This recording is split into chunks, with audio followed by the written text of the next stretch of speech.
Everyone says Rome was an empire, but the truth is very few realize it actually worked like a debt machine. Glorious legions, shining helmets, epic battles. From the outside, everything looked magnificent. But behind all that splendor was a system that ran entirely on credit. Rome didn't grow by the sword. It grew by debt. And in the end, those debts came crashing down on everyone. At first, everything was simple.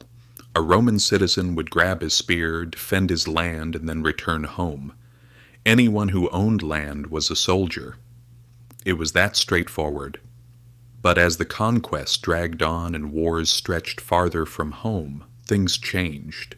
A one-season hero wasn't enough anymore. Wars lasted for years, and no one could guarantee they'd come back. So the state began hiring soldiers and paying them. Even a small wage could buy loyalty. And so Rome took its first steps toward a professional army and institutionalized debt in history. But as the wars went on, where do you think the money came from? From the rich, from senators, from the bankers of the time. The Republic borrowed huge sums from these moneyed elites, the so-called equities. But no one did it out of charity. They all saw it as an investment. They wanted interest, privileges, tax collection rights. Every war was, in a way, a new contract to profit from. War was no longer the state's business. It became the private sector's.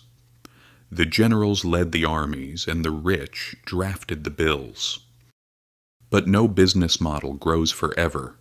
When conquest slowed, revenues dried up. Yet the soldiers' pay, the interest payments, and the luxury spending continued. So what did they do? They reduced the silver content in the coins, the ancient version of inflation. Nero started the trick, and every emperor that followed pushed it further. As money lost its value, the people grew poorer, while the wealthy protected their fortunes with land and slaves. The state kept reaching deeper into the public's pockets, and Rome's foundations began to crack. Eventually, the system started consuming its own people. Taxes rose, public services collapsed, the army fell apart. No one fought for Rome anymore. Everyone was fighting to take from Rome. The gears of the economy stopped turning. Only debt kept moving, nothing else. And one day the math just stopped adding up. That's when Rome fell. Not to the barbarians. Debt destroyed Rome. Look around today, does it really seem that different? Governments are still trying to grow through borrowing. Central banks keep printing money. Wars never end, contracts keep rolling, interest rates climb, bonds change hands. We're just running a modern version of what the Romans did. The only thing that's changed, back then they mixed silver into their money, now we call it liquidity. Empires no longer fall by the sword, they collapse through math. And every time we hear the same line, this time is different. But the truth is, it never is. People say history doesn't repeat itself. But the history of finance tells the same story over and over. Debt is the silent weapon of empires. One day you find yourself starting new wars just to pay old interest.